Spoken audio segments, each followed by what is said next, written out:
later. Okay, cool. Oh. So, Miss Csilla, what's your first question? After, how are you? Yeah, that's the second. Yeah. Okay. It's our secret now how you are. So after watching some of your videos, Yeah. other ladies, there is one thing keeps coming back to me, that you suggest, you know, to enjoy life and just be and so on. And the question I have is, are we here to enjoy our lives or to develop and undo our karma? Because it's like sometimes contradicting one another. When I feel like, oh, I have the freedom to just be and enjoy life and not to be concerned about things, Yeah. it's a very easy and good life. Yeah. But on the other hand, I always hear that no, we have a life purpose and you are here to develop and do something, you know, why you are born, and you should do that and work forward your life towards something better. So this too is like, whether I lay down and just enjoy having fun or do something and be more conscious and more aware. Yeah. So what would happen if first you look at what karma is? What is karma? Who invented it? And is it really real? It's something you know better, because I only heard answers like karma is to make balance in life, that you experience one thing, then you experience the other side of it. It's not a punishment, I know. Yeah. But it's like having a ball and experiencing other sides of the same. But that's not karma. That's just life. That's just finding the balance. Okay. Karma is where we are paying for sins from past lives. This is, I mean, when you go back to the India where they teach about karma and they use karma to justify their position in society and in life, that's where, okay, you're a poor person because you haven't earned the right to be a rich person yet. You haven't earned the right to be a priest, or you haven't da-da-da-da. This is where you have to pay your karma, because if you're a bad karma, you come back as a cockroach. If you're a good karma, you come back as a cow. Okay. This is bullshit. This is like the Catholic Church teaching us that, you know, you have to be a good person and then you get your reward in heaven. Yes, exactly. Okay? This is all bullshit, and it's designed to keep us searching for something outside of ourselves to get the approval so that we can be more. But what it is when you stop trying to receive approval from outside of yourself and you just start to find you and just to be you and to actually acknowledge that, life suddenly becomes free. And when you're free of that bullshit, it means that you're able to make different choices. And one of the biggest things is to see karma is designed to keep you fearful. So when you have no fear, you make different choices again, because you're not making your choices based on fear. You're basing your choices on what feels joyful, what feels fun, what feels light, what opens up to me right now in this moment. Oh, that cool, I'm going to do that. And this is where when you start to make choices on what would be joyful for you, or what would be fun, or what would create what feels light and generative, you, instead of, oh, I've got to get the right choice, I've got to make the right choice because, oh my God, you know, I could get judged wrong for this. You see what happens? People stop choosing because they're scared they're going to make the wrong choice. Whereas if it doesn't matter what choice you make because it's just an experience, then what happens is you start to realize that every choice leads you in the direction that you need to go anyway. Because you ultimately are guiding you. You are your universe. It's your choices that will take you to where it is you need to go when you start making choices. when you start making real choices. You know, I mean, look, it's just a simple example. And to go to Costa Rica to a class, you know, 5,000 euros to be in the class, or for when it was $5,000 New Zealand, and then to actually fly there, so it was $7,000. So that's a lot of money for somebody who had no money. Mm-hmm. So to make the choice to actually receive that from a friend so that I could go and then go was a big thing. But then to go back for a second and the third time, you know, hello. But even though, and the second time that I went back by myself. And it was like, okay, so why am I here? And then I get invited to come to Europe. Now, I could have said, no, look, I'm a Kiwi. I don't have any money. I couldn't afford that. And to come there and, you know, run the risk of being a nobody, and so I don't have a big class. It's all of these things that when you base your choices on fear, on logic, the mind will stop. But it was like, wow, that feels really light. Okay, I'm going to do it. I had no idea where I was going to get the money from. But by the time I got that class finished, the second class in Costa Rica, I had the money in my pocket. I'd earned the money while I was there working in class, because suddenly I was choosing to live outside of my old reality. And the universe says, cool, here you go. Happy flight. You know? And then, of course, Gabi created a class where there was 100 people. So suddenly I had more money than I've ever dreamed of having in my bank account. In fact, I had to open a bank account here in Austria because I couldn't take all that money back to New Zealand. That was totally illegal. What's the problem?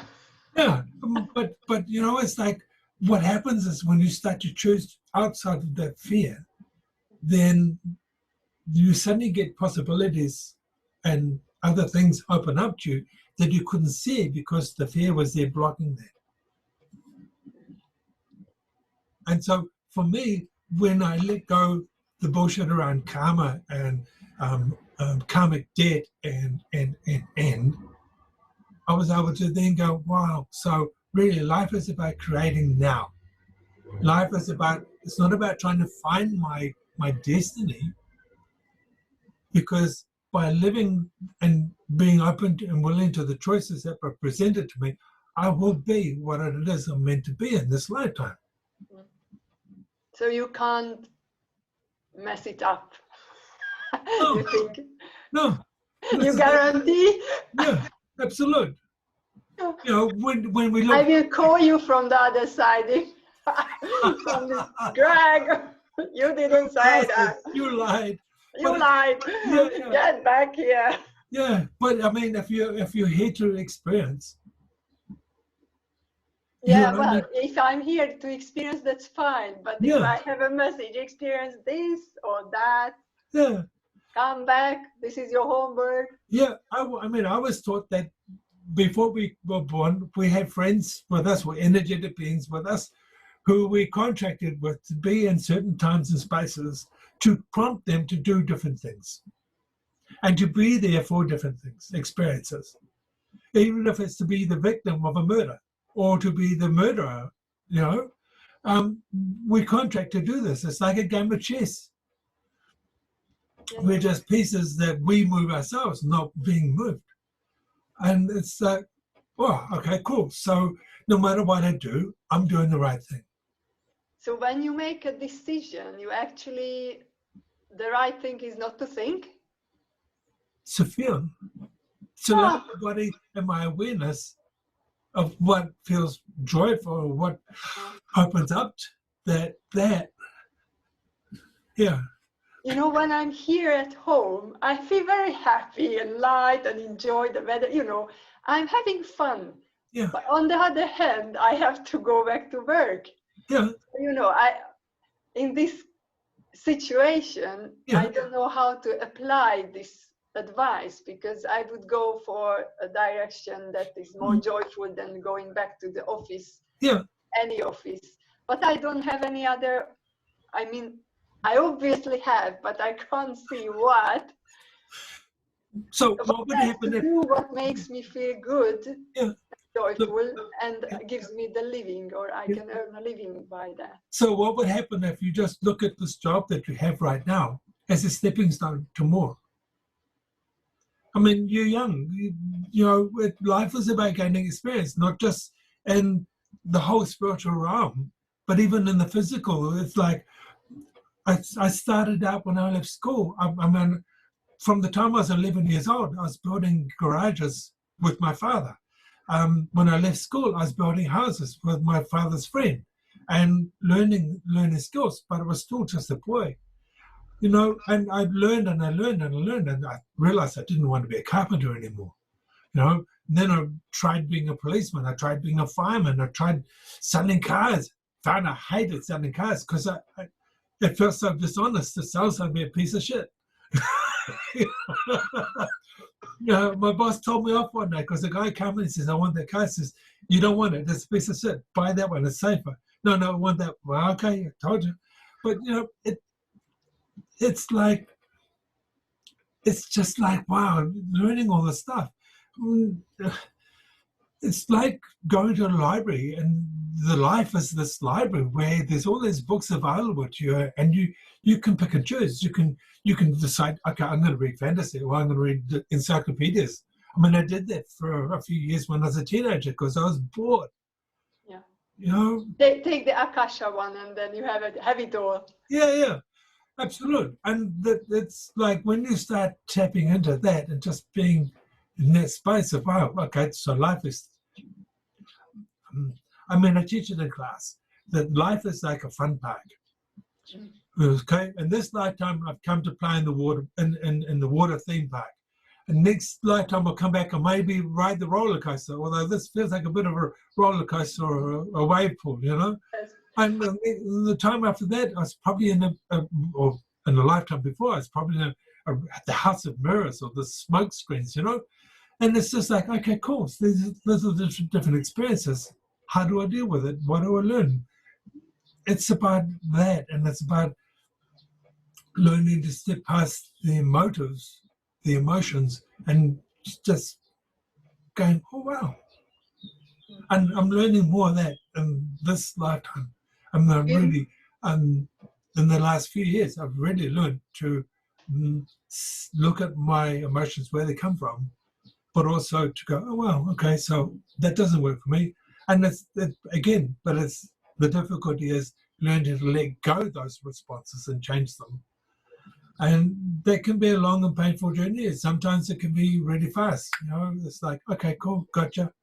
That's not going to happen anymore. You know, I won't buy into that anymore. Yeah, I think. Give it the nice tick. Do you know? It just reminded me. There was a book called "5 People You Meet in Heaven." Do you know that book? Yeah, I've heard of it, but I haven't read it. No. Oh, yeah. It's about a man being or something like that in a fun park. Yeah. Old, and he saves a girl's life, and then you know the story goes on. But it's a nice book. It's not a thick one. I have to look that one up. Yeah, 5 People You Meet in Heaven. Yeah, and it's I think it's actually exists in film as well. Okay. Yeah, but the book is better, I think. Cool.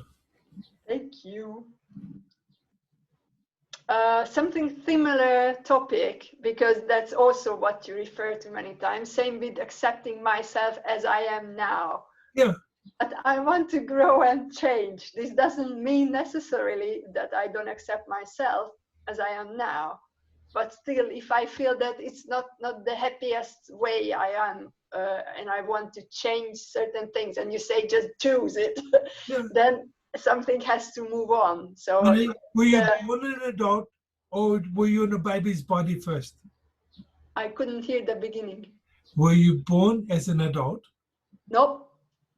you probably had a fully functioning mind, but the body had to learn how to catch up. So what would happen if you allow yourself to learn and to catch up? I already feel that I'm late. I'm learning very slowly. Yeah, because we sit there with people around us who are judgmental assholes who pretend that they are a bit ahead of us or better than us. And we mark and measure ourselves by all these other people who tell us that we still have a long way to go. No, it's more, no, it's not really about that, but No, it's like, but like you know, you get, well, you are an exception, so you are not a good example. I'm not an exception. I just had 40 years more time than you. No, because you had experiences that other regular people didn't. Yeah. And you have more knowledge and sensation. But what I mean that even, you know, wisdom doesn't come by age, but if you experience and learn and grow and blah, blah, blah, you might come to a certain age, like 50, 60, 70, when you should start living your life, because by then you know how to. So whether I am young or not, I don't feel that I'm doing the right thing already, and it's so how it should be. What if you got rid of the right and the wrong? Nothing remains. Nothing remains. True. It's just is. Again, we come back to the be. Well, it's not even about being. It's just about it just is. And in fact, if you keep looking at that, there's no truth. There's nothing wrong. There's no lies. It just is. It's justice. You've got nothingness. Nothingness, yeah. And it's kind of an empty space. But it's from a space where suddenly you have no points of view about what's right and wrong. And so it's just about, okay, it feels like to do this. Oh, well, that didn't work. Interesting. But now what's available to me? Oh, wow, if I hadn't done this, I wouldn't have seen this, this, or this as possibilities. Sometimes what we do is we think we've made a wrong choice, but that wrong choice has actually led us to a space where we're willing to see new possibilities that weren't available to us or visible to us before we made that choice. And that we still judge ourselves as failing because we made a choice that wasn't right. Oh my God. And that's the bullshit. You know, it's like, there was one time I was driving a motorhome, and I hated driving this thing. It was just a bitch of a vehicle. And I'm driving along, and I'm on the equivalent of New Zealand or Autobahn here, but it's in New Zealand, so it's under 2 lanes. And I see the sign, road closed, follow the detour. And I thought, okay, cool. Take off the road, going on the detour. What was that? I was driving on the motorway, and there was a sign saying road closed ahead, follow the detour signs. So I left the motorway, and I'm driving along the road beside the motorway, and I could see all the traffic still on the road. And I'm thinking, what the fuck? I saw a sign. I know I saw a sign. Oh, well, but I was able to slow down.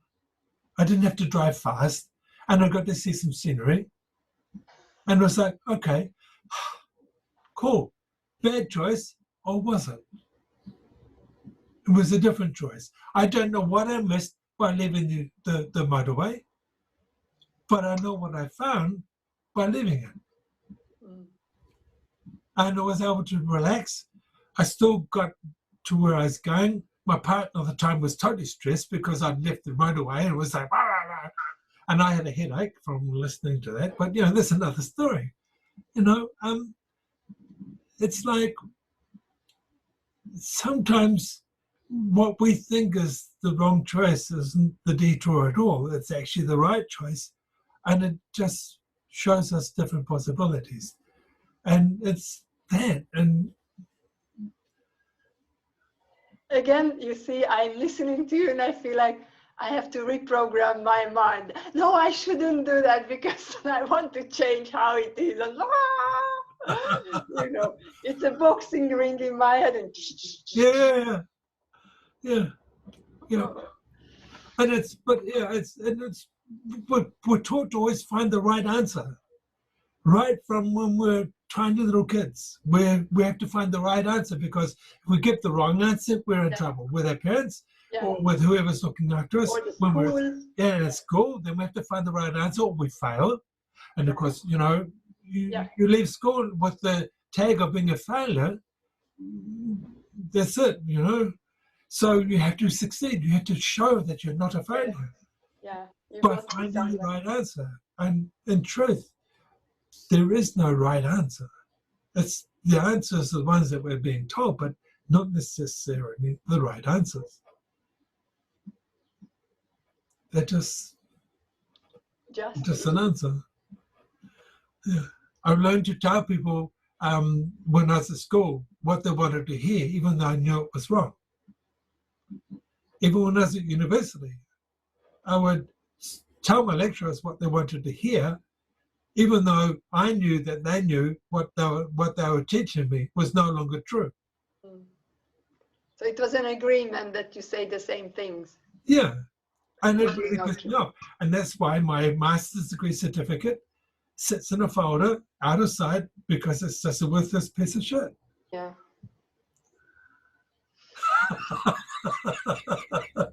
Okay. Yeah, but it's all of this, and yeah.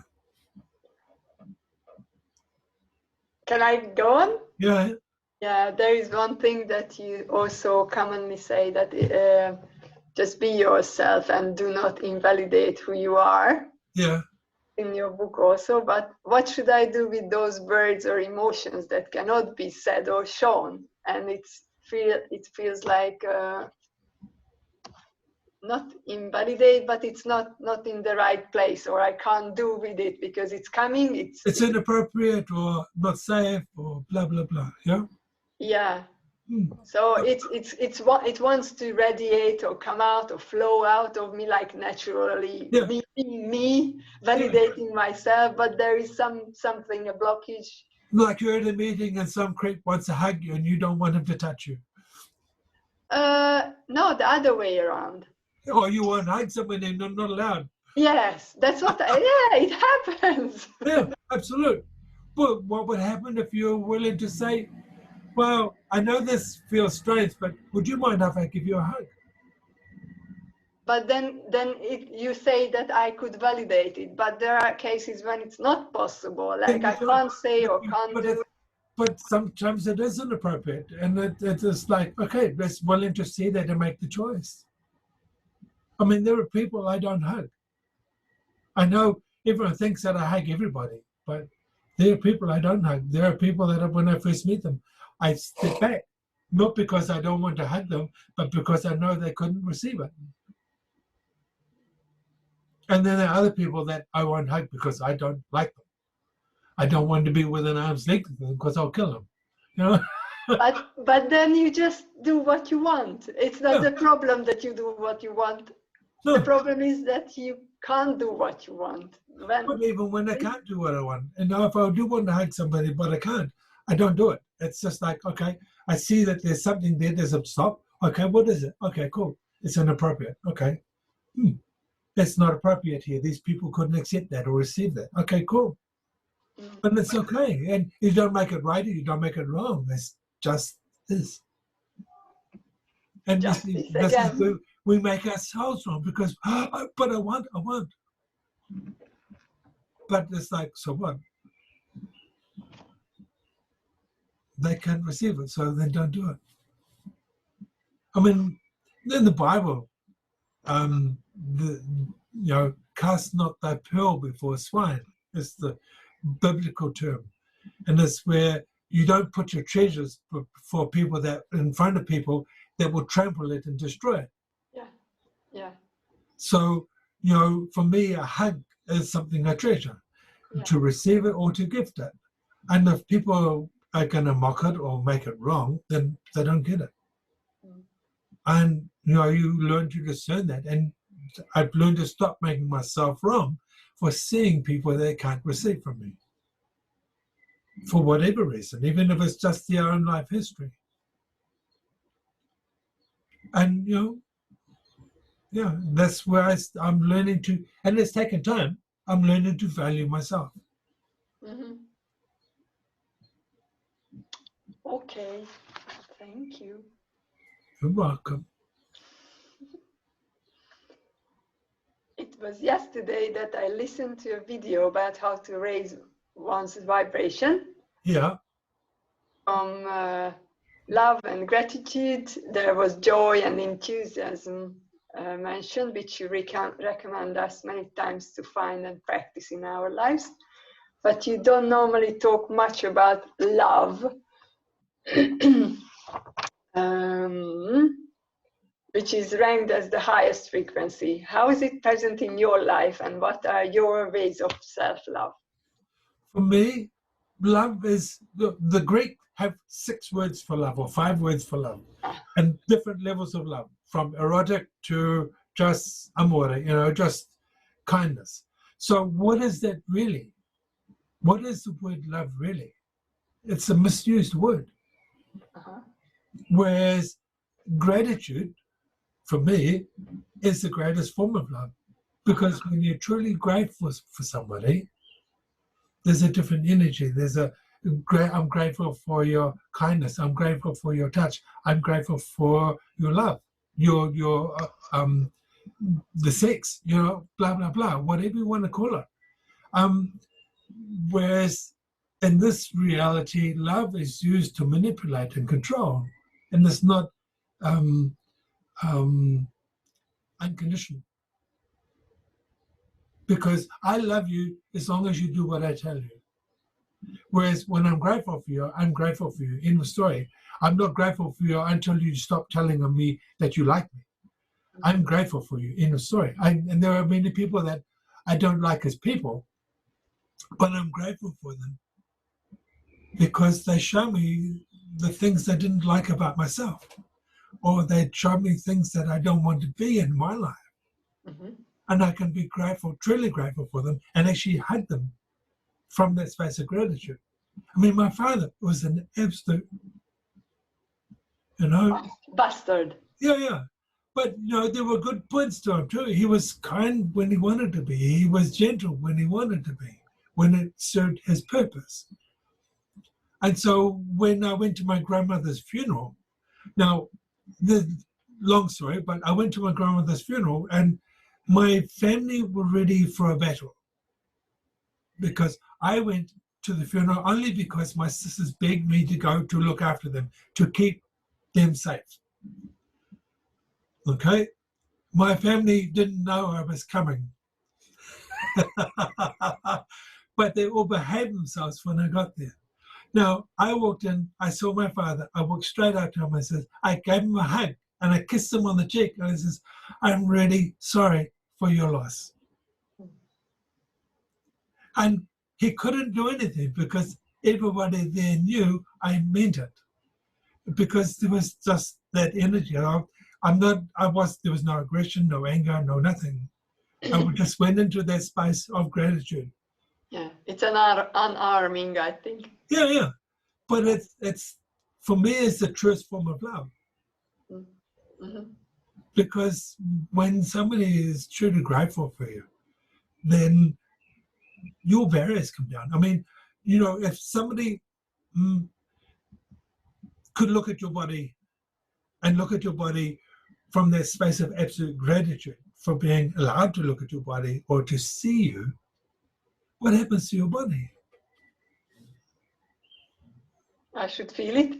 Yeah, you will. And because of that, what happens is all your barriers, all your walls come down, and you're willing to receive from this person, whatever that is, because gratitude, it's unconditional. And so for me, that's why I tell people, yeah, I love you, and I mean it, because that's the word that they can accept. But for me, gratitude just goes so much deeper.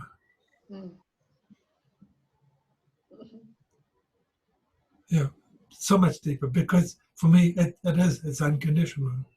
And do you feel the same for yourself as well, that you can be grateful for yourself? I'm learning to. There are times I still call myself a stupid bastard or a fat bastard or idiot. You know, and but you know, it's like, bruh, you know, and I'm, you know, I'm still, that's still part of my journey, is to let go my criticisms and judgments of me, and just to be grateful that I'm grateful for my body. I'm grateful that it's still alive. I'm grateful that it didn't give up. I'm grateful for my guides and my teachers that sustain me, you know. But it's like, there are times when I'm not grateful because I'm really pissed because there's other things that I'd like to be doing. Shit happens. Nice English expression. Yeah. But then you can say just is.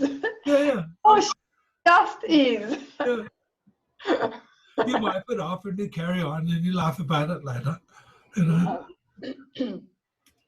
Okay. Yeah. Thank you.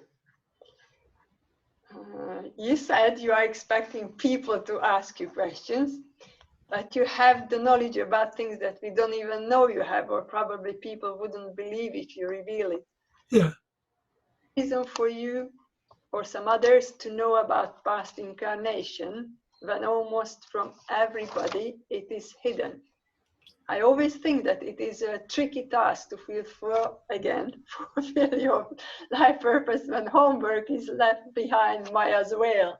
Yeah. So what was the reason for knowing or not knowing what was before, when those who should know about it, like politicians or decision makers who would be a bit more smart making decisions, they don't see it? Honey, what would happen if you had a population of empowered people who know that they can't be threatened by death? Again, please. What would happen if you had a population of people Yes. who were empowered, who knew that they could not be threatened by the fear of death? You couldn't control them, I know, but okay, but even these times when we have this virus, there is so much duality in it. Yeah. That there is this fear and control and Absolutely. vaccines and chips and there are the other people who knows that this is an opportunity to grow and move forward, but the power is for those who keep you in fear. So how is it possible to nourish or do something for those who do the right thing? I know you said there is no right or wrong, but when you see a car going downhill to the sea, and you know it should be stopped because that's not the way. But it's like people have to choose for themselves. They have to decide what they want in life, and it's like, are you willing to follow that deep inner knowing, or are you willing? Are you more prepared to stay unseen and hidden and be in fear? For me, most people are unconscious. They spend their life being distracted by the news media, by TV, by Facebook, by games, by talking bullshit or just being drunk, And it's that the media does its job really well. It's designed as the unseen controller of the brainwashing of people. Yeah. And I could go on and on about all sorts of stuff, and people, that's bullshit, that's not true, I don't care. But it was, even TV is designed as a mass media, as a mass population controller. Yeah. Because what happens if you want to create fear in the population, you start only posting bad news. And look what the media have done. They've not said anything about the people that recovered, only about the people that died. Yeah. They've not done much about anything except reported the lies. They've not reported the truths. Because there are many, many people out there that are telling this isn't true, this is not real, this is, but people still choose to only follow the I know. mainstream. Sorry, that doesn't work for me. I mean, when it first happened, this virus, and oh yeah, so we've got another SARS virus, we've got another avian flu virus, we've got they were all man-made. You know, when they tried to tell us that the avian flu came from Thailand or Asia, where some idiots feasted themselves on raw chicken guts, load of shit. That's like the AIDS virus in the 70s, came from fucking monkeys. Whatever, it didn't happen that way. It was actually proven and shown that it was a manipulated gene. And, you know, but you don't hear about the AIDS virus much anymore. It's very quiet because people started recovering from it. So now they've had to do it again and again and again. I'm sorry, it's just, for me, if you're not willing to listen to that inner voice and knowing, I'm not going to shout it at you. But if somebody was to say, well, what do you think? And I start talking, and then they go, but I shut up. It's like, okay, cool. You know, I do that with pretty much most of my life now. It's like in every aspect of my life. The last time I spoke to one of my sisters, she says, Greg, how are you? And I started to tell her. And within 2 seconds, she was already telling me how I am and what I need to be doing. And I just shut up and I listened. And she says, oh, sorry, I interrupted you. What were you saying? I said, it doesn't matter. It's unimportant. You weren't listening anyway. And that was the last time I bothered wasting my breath. You know, and it's like when another biblical term, when you have eyes to see and ears to hear, then you'll seek out the things that you're looking for. And yes, you can find contradictory information all through everything, right throughout history. But I've learned to look beyond what's mainstream, because mainstream is written by the conquerors, by the controllers. The stuff that's been put aside is the real stuff. I mean, yeah. I mean, look at I'll give you an example. There've been many skeletons of people found that were over 7-8 feet tall. Okay? And in South America especially, some huge giant people. And yet the Smithsonian Institute would come and collect these bodies, this skeletons and stuff, to clean, to take away and prepare. And suddenly they've disappeared. There's no record of them anymore except by the people that found them. And there's silence. You know, why? Because it goes against what they want us to know. Our history goes back a lot further than what mainstream science teaches us. I mean, our history books, even what they teach us in university, is bullshit. You know, really. You should write this down then. No, it's already written down. Where? Which book should we read then? Yeah. You know, we're taught that they still keep saying how the Egyptian pyramids were the tombs of the great kings. Never was a mummy ever found in one of those pyramids. They were found in tombs well away from the pyramids. They're not for burial. That's the lie, but they still teach it. Yeah. They're supposed to be the oldest structures on the planet. And yet they've found Bosnian pyramids that are still fully functioning energetically, over 30,000 years old. They've found pyramids in China. They're functioning. They're still there. And I wouldn't be surprised if the Sacred Hill in Ireland is actually a giant pyramid built by the people before the Irish. But I'm not going to go there for that one. But, you know, it's like, it's a sacred spot. It was built as a healing center and at Mount Tara. And if you look at it from satellite imagery, it's strangely symmetrical. It's got a flat top. But, you know. I could imagine to have a class with you and you would tell us these kind of things. Because there is the A story, A that we learn in school, Yeah, and there are so many other sources, but you don't know what is the truth, you no. know. But you see, unless you're willing to look at it and sort it for yourself, and then it means nothing to you. Most people just do it out of curiosity, like tourists. And even when you've got this information, what do you do with it? You just basically, for me, it's like, oh yeah, cool. So I see the cycle happening again. Cool. So what? You know, America's heading the same way Babylon did, the same way Egypt did, the Romans. You know, they become a great empire and then they crumble from within. America's doing the same pattern, whether they like to admit it or not. I mean, the people are so stupid they vote an imbecile in to be president. You know, Nero's reportedly played the violin while Rome was burning. You know, it's this sort of shit.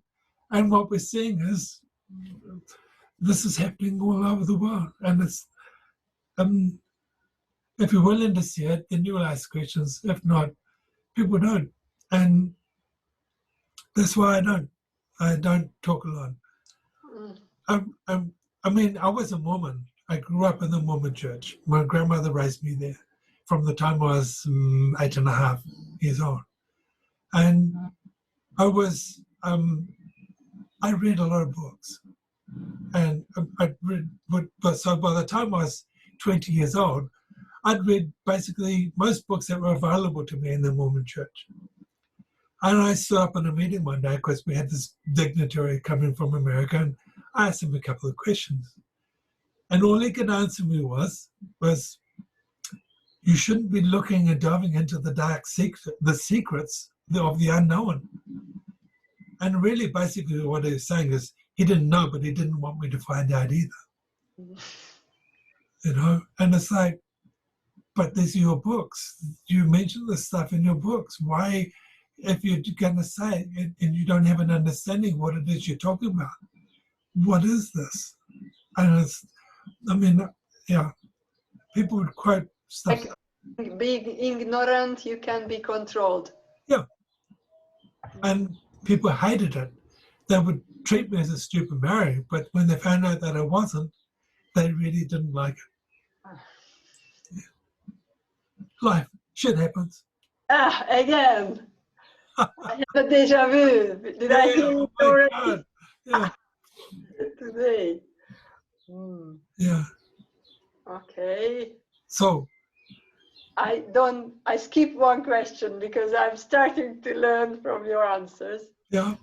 There is one I was wondering, why don't you run a clinic in Vienna? That you said you had a clinic earlier and you could do massage or courses, you know, on a fixed basis. Well, I have to get my qualifications accepted here in Austria to be able to have a proper clinic. And to do that, I have to pass certain exams and have to be able to pass an examination in Dutch. Oh. And I'm too stupid to learn Dutch at the moment. Well, I'm not too stupid. I'm just very slow. Yeah, not stupid. Yeah. Self-love, you know. Yeah. And so, yeah, it's at the moment, people can come and see me here in Tottenbach, and I can work on them. I can work doing my stuff. I'm not supposed to do therapeutic massage, but yeah, I can do it as long as I explain that I'm not, you know, but blah, blah, blah. Yeah. Okay, I got the gist of it, okay. Yeah. So, yeah. Yeah. Okay. So how long have we been going now? Yeah, I don't know, but you answered almost all of my questions, even if I didn't. I couldn't even read that for you.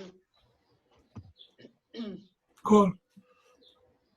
Yeah, I have no idea how long we've been recording. It doesn't tell me anymore. It used to. We used to have a little clock up one side, but oh well, doesn't matter. Yeah. So what if we call that a good session, and we can have another session again? Yes, okay. I Cool. need it. Thank you. So I'll stop recording there. So thank you. Thank you.